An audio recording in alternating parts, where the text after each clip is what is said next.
Welcome foodies, स्वागत आहे तुमचं तुमच्या हक्काच्या चॅनलवर. आज काय खायचं मध्ये आज आपण आलो आहे ठाण्याच्या खोपट भागात.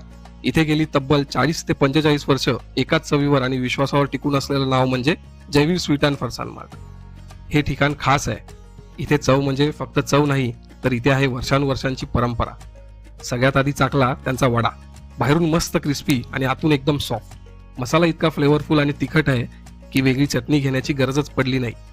एक वडा खाल्ल्यावर कळतं मित्रांनो की इथे लोक का वर्षानुवर्ष येत आहेत ते.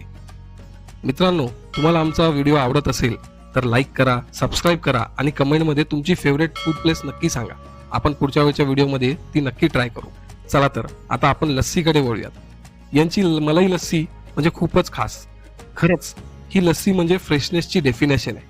कुठलाही रेडी मिक्स नाही, कुठलाही आर्टिफिशियल फ्लेवर नाही, फक्त फ्रेश दही, ताजी मलाई आणि थोडीशी साखर, बस.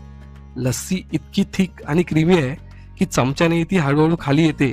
एक घोट घेतल्यावर थेट कळतं की काहीतरी फ्रेश बनलेलं आहे. दह्याची नॅचरल चव, मलईचा रिचनेस तोंडात खूप काळ टिकून राहतो.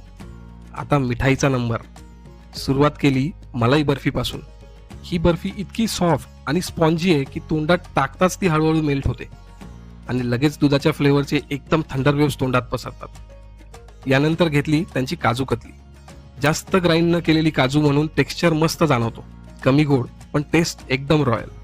जर तुम्ही ठाण्यात येत असाल तर Jaiveer sweet and farsan mart अजिबात मिस करू नका. त्यांचा समोसा पाव, ढोकळा आणि मी खाल्लेली सर्व डिशेस तर नक्की ट्राय करा. आणि अजून काही ट्राय केलं तर मला कमेंटमध्ये नक्की सांगा बरं.